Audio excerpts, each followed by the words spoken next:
안녕하세요. EPDTV의 EPD 인사드립니다. 금일 암호화폐 관련 뉴스를 전달해 드리겠습니다. 천기누설, 현금은 지고 암호화폐가 뜬다. 11월 현재 약 21조 7천억 달러에 달하고 있는 미국의 부채 증가세는 필연적으로 암호화폐 시장에 폭등을 부를 것이라고 쉐이프 시프트의 에릭 버허히스 CEO가 언급해 주목을 끌고 있습니다. 다음으로 글로벌 금융위기가 발생하고 전 세계가 부채 20조 달러인 조직들이 그 돈을 갚을 수 없다는 것을 깨달았을 때, 그래서 현금 사회가 몰락할 때 암호화폐 생태계는 무슨 일이 일어나는지 보세요. 그는 국가 부채를 상환하기 위해 정부와 연방준비제도 이사회가 더 많은 화폐를 발행하도록 강요할 것이며, 이는 인플레이션과 미국 달러의 구매력 감소로 이어질 것이라고 전망했다. 이건 당연한 수준이라 볼 수 있고요. 약 6조 3,170억 달러 이상의 자산을 운영하고 있는 세계 최대 자산 운용사인 블랙록은 미국의 국가 채무 급증에 대해 가장 최근 우려를 표명한 금융기관 중에 하나이다. 레리 핑크 회장은 미국의 재정 적자가 증가함에 따라 미국 정부가 공급의 문제가 발생하고 있다고 말하며 내년에 미국이 연간 1조 달러를 빌려야 할 수도 있다고 말했다. 연방준비제도 이사회의 금리 인상에서 보듯이 미국 달러화에 대해 상승하는 인플레이션율이 이미 경제를 지탱하기엔 너무 높아져 있다. 이것이 역시 진짜 문제일 수 있습니다. 경제가 성장률을 유지하기에는 너무 금리가 높습니다. 라고 말하고 있다. 한편 뉴욕 스턴 스쿨 교수이자 암호화폐 회의론자인 누리엘 루비니는 미국 경제가 버틸 수 없는 수준까지 금리 인상이 되었음을 강조하며 레리 핑크 회장의 언급과 비슷한 어조를 유지했다. 두 번째로 경기 부양책이 좋지 않기 때문에 미국 경제는 현재 과열되어 있고 인플레이션은 목표 이상으로 상승하고 있다. 연방준비제도 이사회는 연방기금 금리를 2020년까지 현재 2%에서 최소한 3.5% 이상 계속 인상할 것이며, 이는 미국 달러 가치뿐만이 아니라 단장기 이자율 역시 2020년까지 지속적으로 상승할 것이라고 예측했다. 주로 연방준비제도 이사회가 정한 높은 금리에 대한 미국의 많은 경제학자들이 얘기하는 대로 2020년 말까지 금융위기가 발생하는 경우 미국의 달러화 가치는 현저히 떨어져 세계 경제의 독립적인 금이나 암호화폐 같은 가치에 투자자들이 몰릴 수가 있다. 비니 리함은 시빅의 설립자이자 멀티코인 캐피탈 파트너인 이 사람은 암호화폐 시장이 큰 변화를 겪으면서 앞으로 10년 동안 과거 10년에 비해 더 많은 부자를 탄생할 것이라고 말했다. 앞으로 10년은 지난 10년보다 더 많은 부자가 이 세계에 만들어질 것이다.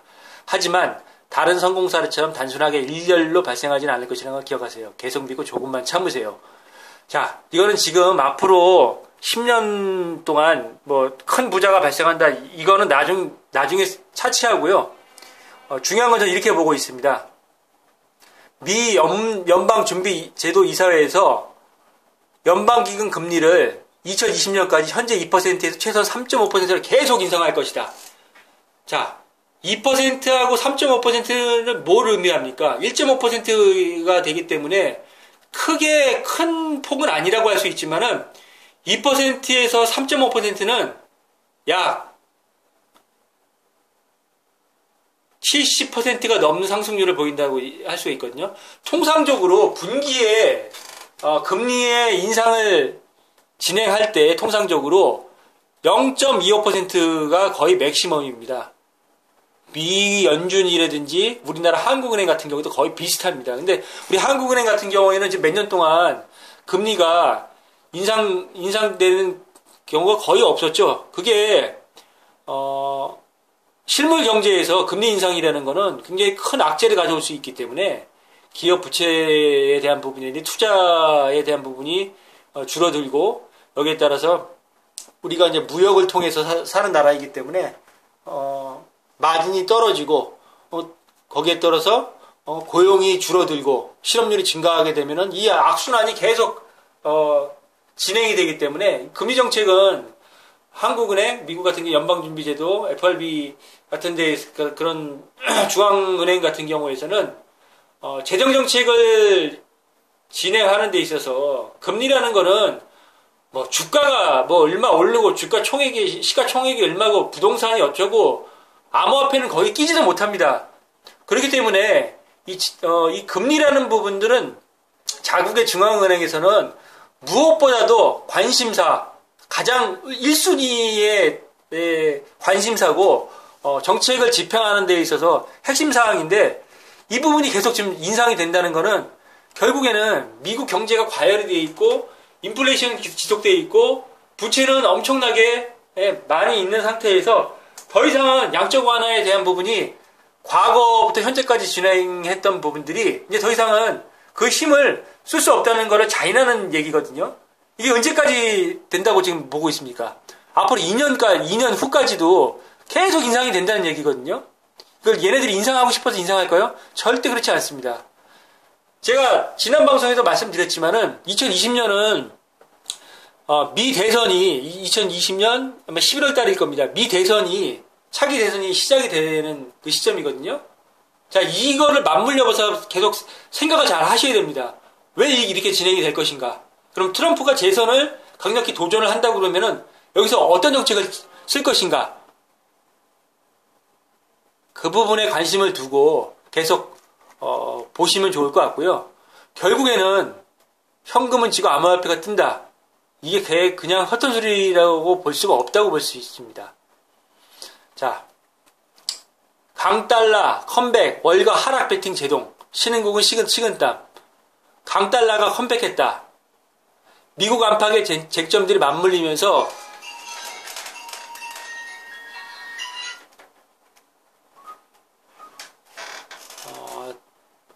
달러화를 18개월 내 최고치로 끌어올린 것이다.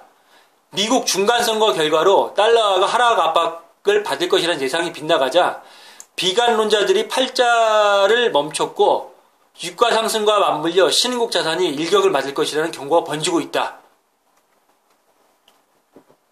아울러 유로화 파운드화의 하락 요인이 두드러진 만큼 달러 캐리의 트레이드가 부활할 것이라는 전망이 힘을 얻는 모습이다. 월스트리트 12일 현지 시각 월스트리트 저널이 집계하는 달러 인덱스는 장중 90.87까지 상승해서 2017년 4월 이후 최고치를 나타냈다. 특히 달러화는 파운드화의 1%가량 강세를 나타냈고 유로화에 대해서는 0.8% 뛰었다. 이른바 노 브렉시트에 대한 투자자들의 우려가 고조된 한편 이탈리아 예산안을 둘러싼 불확실성이 투자 심리를 압박한 결과다. 중간선거에서 민주당이 하원을 장악한 데다 트럼프 정부의 부양책이 제동이 걸리면서 달러와 약세를 점쳤던 트레이드들도 하락 베팅에 나서지 못한 상황이라고 시장 전문가들은 전했다. 전문가들은 강달러로 인한 자산시장의 파장을 점치고 있고 무엇보다 이머징 마켓의 충격이 불가피하다는 지적이다. 이에 따라서 스리랑카 루피아, 중국 위안화, 멕시코 페소화 등을 중심으로 신흥국 통화가 달러에 대해 0.4%가량 하락했다. 산유국들이 감산을 단행, 최근 베어마켓에 진입했던 국제유가가 상승할 경우 신흥국 금융시장과 실물 경쟁에 대한 타격이 더욱 커질 전망이다. 이 부분이 결국에는 오늘 금일 우리 시장 같은 경우에도 환율이 좀 많이 올랐거든요. 결국에는 이게 그 미국의 어떤 금리의 정책, 달러화에 대한 환율의 이런 부분들이 전 세계에 자급자족하는 경제를 추구하지 않는 나라라고 하게 되면은 모든 나라들이 어떤 그 타격을 받을 수밖에 없는 그런 상황인데 결국에는 달러가 강세가 진행이 되면서 주가는 지금 엄청 미국 월스트리트의 주가는 굉장히 많이 빠졌거든요. 거기에 따라서 신국들은 여기서 뭐 어떻게 굉장히 큰 위기가 도래하고 있다는 얘기입니다. 간단히 정리를 한다 그러면은 그렇게 생각을 해서 준비를 하지 않으면 더 이상 어렵지 않겠는가. SEC 로버트 코엔, 중앙화든 탈중앙화든 거래소라면 규제 못 피한다. 거래소의 규제 강화될까?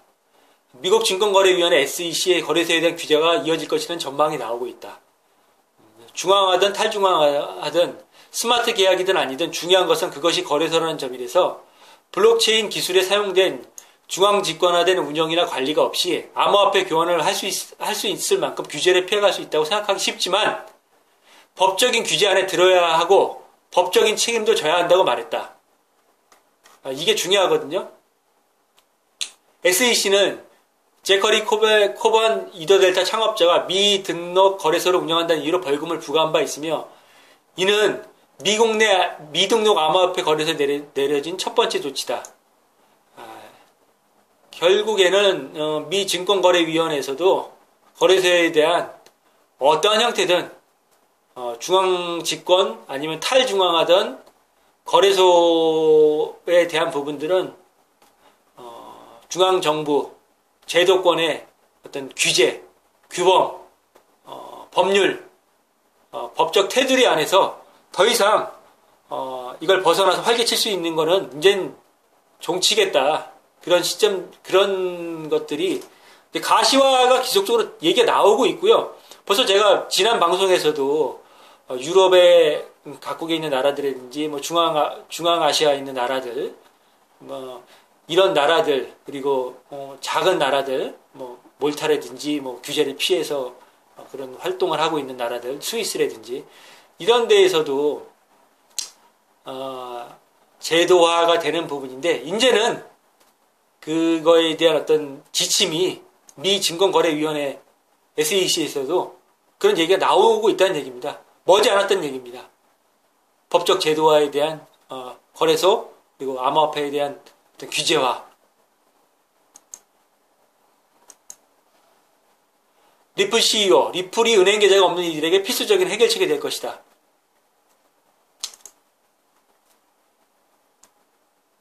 전 세계 성인 중 약 20억 명이 은행 계좌를 가지지 않고 있다. 이 사람들은 대부분 아프리카 개발도상국가 아시아에 속한다. 남미에도 포함이 되겠죠.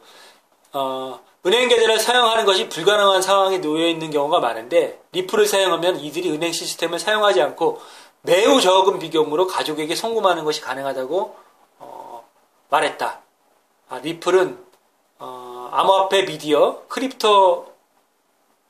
코인 크립토라마가 뽑은 2019년 나스닥에 상장될 첫 암호화폐 플랫폼으로 정해진 바 있으며 리플 측은 상장을 위해 나스닥과 4개월 이상 논의가 진행된 상태라고 밝혔다. 나스닥은 암호화폐의 확장성을 중요히 여기고 있다고 언급하며 또한 리플이 최근 시총 2위 자리를 위협하고 있는 점도 주목하고 있다고 전한 바 있다. 결국에는 은행 계좌를 쓸 수 없는 사람들이 굉장히 많고 이거에 대한 해결책은 암호화폐가 대안이 된다는 것을 서서히 인지를 하고 있고 이게 이제 4차 산업혁명 매일 얘기하는 4차 산업혁명 스마트폰 개인 계좌에 대한 확보하지 못하는 많은 사람들 20억 명이라고 그러면 전 세계 인구의 3분의 1에 가까운 그런 비율이거든요. 25% 한 30% 정도 그 정도의 비율인데 이 사람들이 은행 계좌를 갖지 못한다고 해서 경제 활동을 하지 못한다? 그럴 수는 없거든요. 그 측면으로 보게 되면은 리플이라든지 스텔라 루멘 이런 코인들이 앞으로도 큰 활약을 암호화폐뿐만이 아니라 실용화폐에 대한 실물화폐에 대한 대안으로서 큰 자리매김을 하지 않는 신호가 아닌가 그렇게 한번 생각이 듭니다. 리플 CEO 암호화폐 산업 대중화 및 성장 규제 명확성의 관건. 브래드 갈링하우스 리플 최고 경영자가 싱가포르 핀테크 페스티벌에 참석해서 아세안 지역의 블록체인 및 암호화폐 시장의 명확한 규제의 중요성을 강조했다. 이에 관련해서 그는 태국, 필리핀 등 지역에서 암호화폐 합법화를 승인한 뒤 해당 산업이 빠르게 성장하고 있다며 규제의 명확성이 블록체인 체인 및 암호화폐 대중화에 직접적인 영향을 미치고 있다고 말했다. 그렇습니다. 제가 동남아시아에 4개 나라를 제가 언급을 했었잖아요.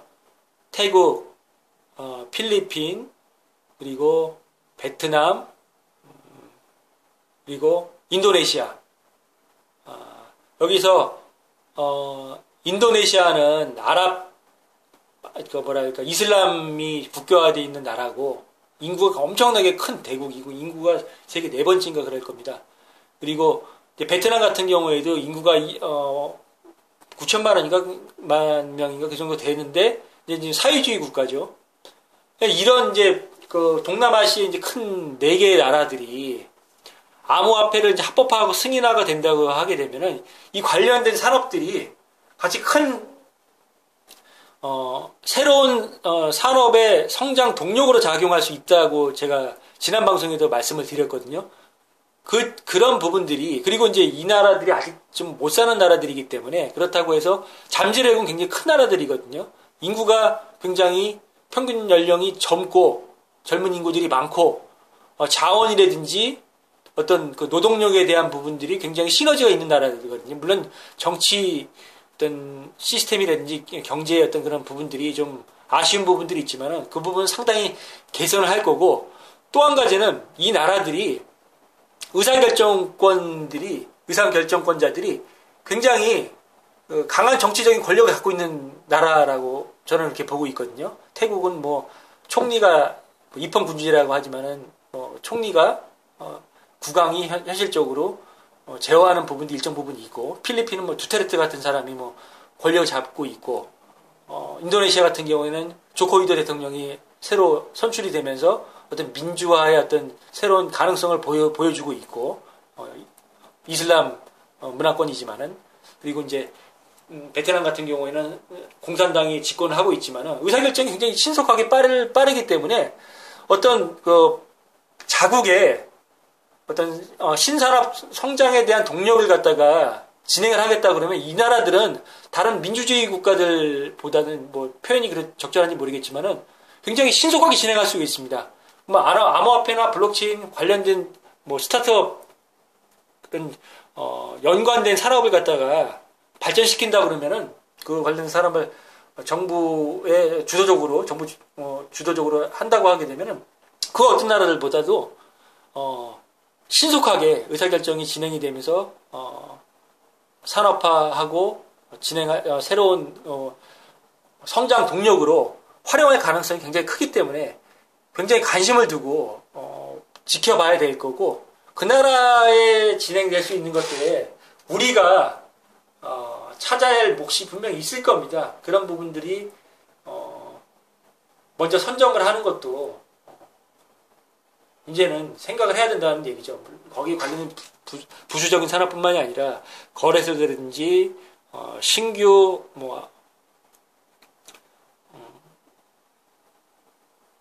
산업에 대한 부분, 암호화폐, ICO 이런 부분들, 그리고 이제 일자리를 만드는 부분들, 이런 데에서는 이제 더 이상 늦췄다가는 다 뺏길 것 같습니다. 그리고 지금 이 부분이 비트코인닷컴이라는 사이트에 좀 나와 있는 건데, 미국의 이란의 중앙은행을 글로벌 금융 시스템에서 제외했다는 그런 기사거든요. 이란 제재가 지금 미국에서 엄청나게 지금 제재를 하고 있고, 그 내용은 그렇습니다. 스위프트 은행 네트워크가 미국의 압력에 굴복해서 이란의 중앙은행은 글로벌 통화 시스템에서 배제되었다, 단절이 되었다. 이 움직임은 이란의 8,100만 시민들을 재정적으로 배제하고 심각한 재정적인 결과를 직면하게 만든다.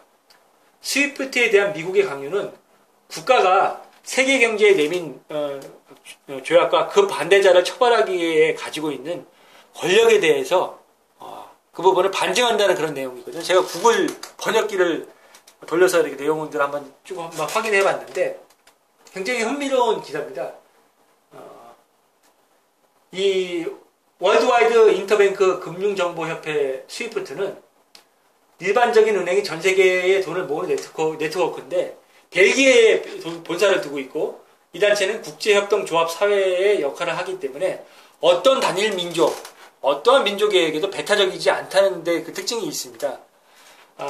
그러나 현실을 아주 다르게 흐르고 있고 미국은 이슬람 국가와의 제재로 이끄는 전투가 점점 가열됨으로써 스위프트 가이드나 이란 중앙은행과의 희망과 단절을 지키도록 희망을 단절시키도록 강요를 했고 스티븐 유인